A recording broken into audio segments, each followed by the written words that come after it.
George talked to us about all the unusual and rare parts of the preserve. I'm going to talk to you more about the more simple things that we all can relate to when we're walking around in the forest fringe and the upland. This is a picture of Ken Bevis. He's came to visit us at the preserve to talk to us about creating some wildlife habitat through some practices that we were going to initiate, mainly thinning the forest. It was logged in the mid-90s, and a lot of stuff has grown up since that needs thinning out, so we can see the forest for the trees. So his suggestion was that we could create these habitat piles in our thinnings, and so he enthusiastically jumped in this old slash pile and started stacking up stuff to prove his point. So the following year we had a work party for thinning, and we tried to utilize some of his techniques that he talked to us about. So here we're stacking up some of the thicker debris that we find on the ground and sort of make a cavity in the middle.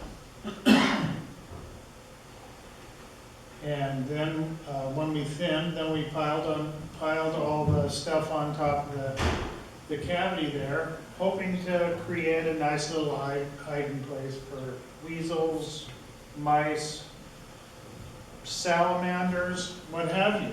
There was not a lot of natural debris left out there because the way they logged, they tree-lengthed everything down to the landing and piled all the limbs and tops in one central location. So the healthy forest needs a bunch of hiding places out there, and specifically cavities. So cavities are kind of one of my passions. Not the kind that grow in your teeth, or the kind that exists in some of us between our ears, but cavities for critters to live in. Now, everybody, pretty much everybody, needs a cavity. Like this room's a cavity. We can make our own cavities. A lot of the creatures in the woods, they can't make their own cavities. They count on trees like this, a broken top tree, and snags. The wood gets softer, woodpeckers excavate and make cavities. Woodpeckers are the primary cavity creators in the forest. A lot of creatures are secondary cavity nesters. They can't make their own cavities. They count on people like me to make some. Well, the hope is to attract some cavity nesting ducks like buffleheads, golden eyes, wood ducks, hooded mergansers, and the like. These boxes that are a little smaller are for owls, and the smaller ones are for bluebirds and swallows. So this is the first batch that I created, and we had a work party to install them. Now that's a much better picture. Here's Rachel. She's getting some of the boxes ready, the owl boxes and the wood duck boxes. We put shavings and sawdust in there. And this is a detail of a wood duck box with a little ladder made of hardware cloth in there for when the baby ducks can climb up, they can exit the hole that way. Because the babies don't hang out in there, but for at the most a day till they're all hatched, then they all bail out, crash to the ground, and go off on a parade to find the lake. So that's the first one we mounted. And that was pretty easy because it's a nice bare bowl on the tree. This one was a lot more difficult. Uneven, soggy ground and limbs, and that's Harris Dunkelberger. It was tremendous help.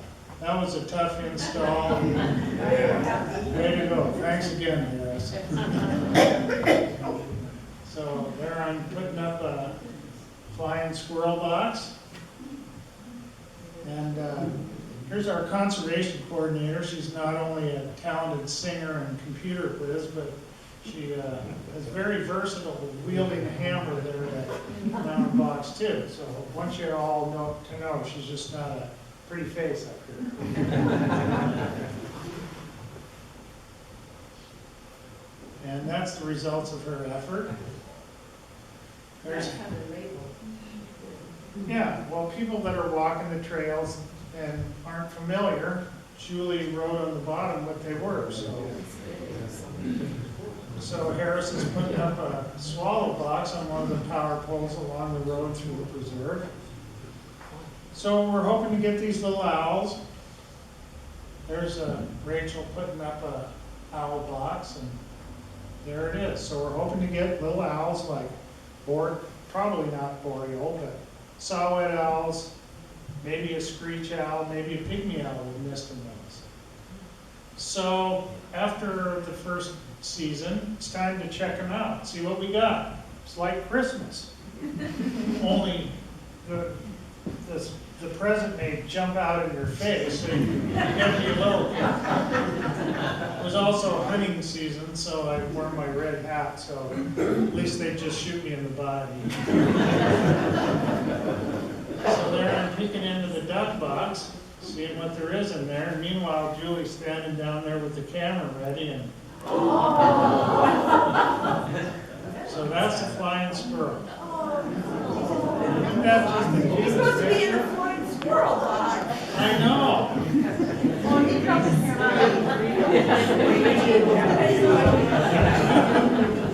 Forgot about that